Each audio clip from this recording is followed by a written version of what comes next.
Well, Tracey, it's nice to be here, finally, out of the office. Finally. Somewhere new. What were the key themes, or what are the key themes for this year's Money 2020 Europe? Well, that's always quite difficult to sum up because there's always so much going on. But I think, for us, it's always about what's next. The future, and we know obviously everything has, there's been the speeding up of digital transformation through the pandemic, but we're also seeing quite a lot of shifts. So we've constructed the program very differently. So talking about what the new products are going to be, how they're going to be created, who is going to be creating them. So what are those new emerging technologies? So there's quite a lot of future focus on it. There's some really interesting sessions. I mean, there's a lot of talk about central bank digital currency, a lot of talk about new business models. So, as ever, the programme is very hard to sum up because there's just so much in it, as you know. I think for me, we're in sort of the middle of the show now, but yesterday I loved the booking.com session. Obviously a homegrown here in the Netherlands. So I thought Daniel's session was, a great opener. Today, it's all about whys, in the sense that that's a really big story this year. I thought the Julia Hoggett session, the CEO of the London Stock Exchange, obviously a nice link between those two.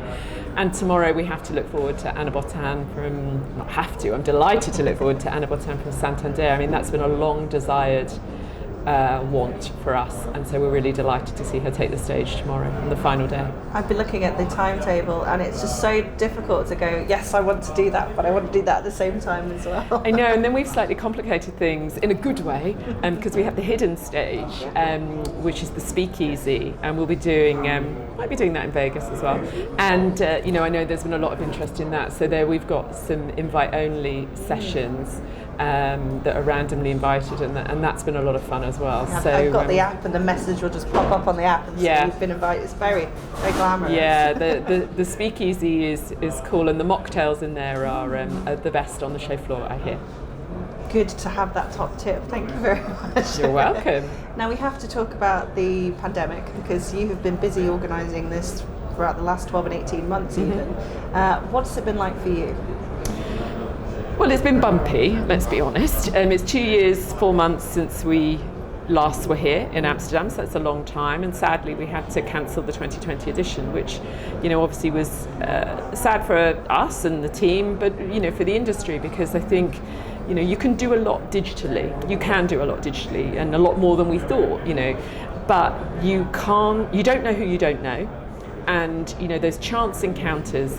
Here over the past 3 days, I think we're up to 7,000 meetings booked through the app here.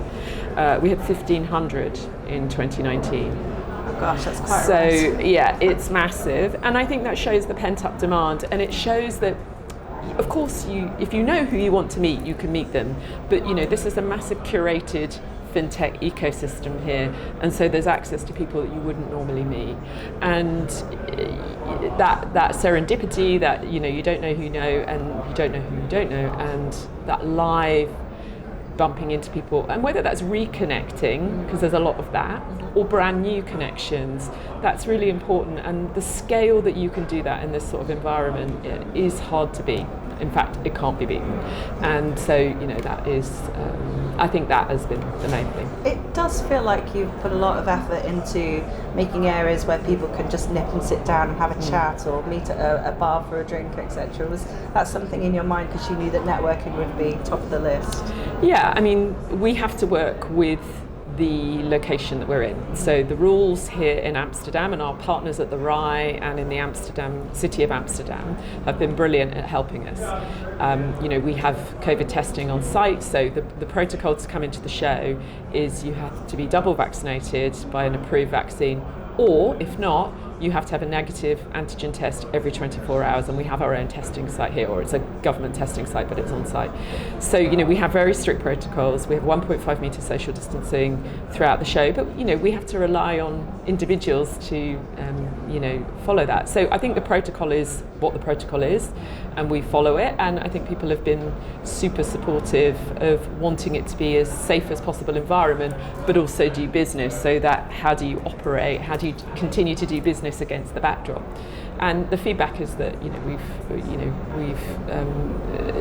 done a good job on that. Yeah, it's been great as far as I mean, coming through every day. There's always a lot of organisation and people on hand to help, which is what you need. So that's I mean, it's navigating that has been a lot of fun. But what we wanted to do was bring the ecosystem back together, and the meetings and the people connecting, and that proves, and the conversations I think that are taking place. We've got here, but I'm not going to pretend for a minute that it wasn't bumpy. It was pretty bumpy, but we got there, and then obviously we go on to Las Vegas, not directly from here, thankfully, but in 5 weeks' time we will be in Las Vegas delivering the Las Vegas show. So we're looking forward to that too. Exciting, and I'm sure the demand for networking will be just as busy over there as it is here as well. Yeah, so we've already confirmed that we're already through 5,000 plus registrations for Las Vegas. So yeah, I have no doubt that the same pent-up demand, is going to be the same in the US. And what would you like the visitors here this week to take away from them? Is it the innovation on the stands? Is it the speakers and the events, or is it that reconnecting that you mentioned earlier? Well, we always talk about, the place where you do business, the conversations. What do I want them to take away? I mean, we want them to come back to life. We want them to feel safe, to have a good time, to have fun. That's always a big part of the show. When I look out, as we're famous for food, and there was a lot of Instagrams about that yesterday. So we want them to be relaxed. We want them to have great conversations, and we want them ultimately to do business. That's what the show has always been about. It's what we do.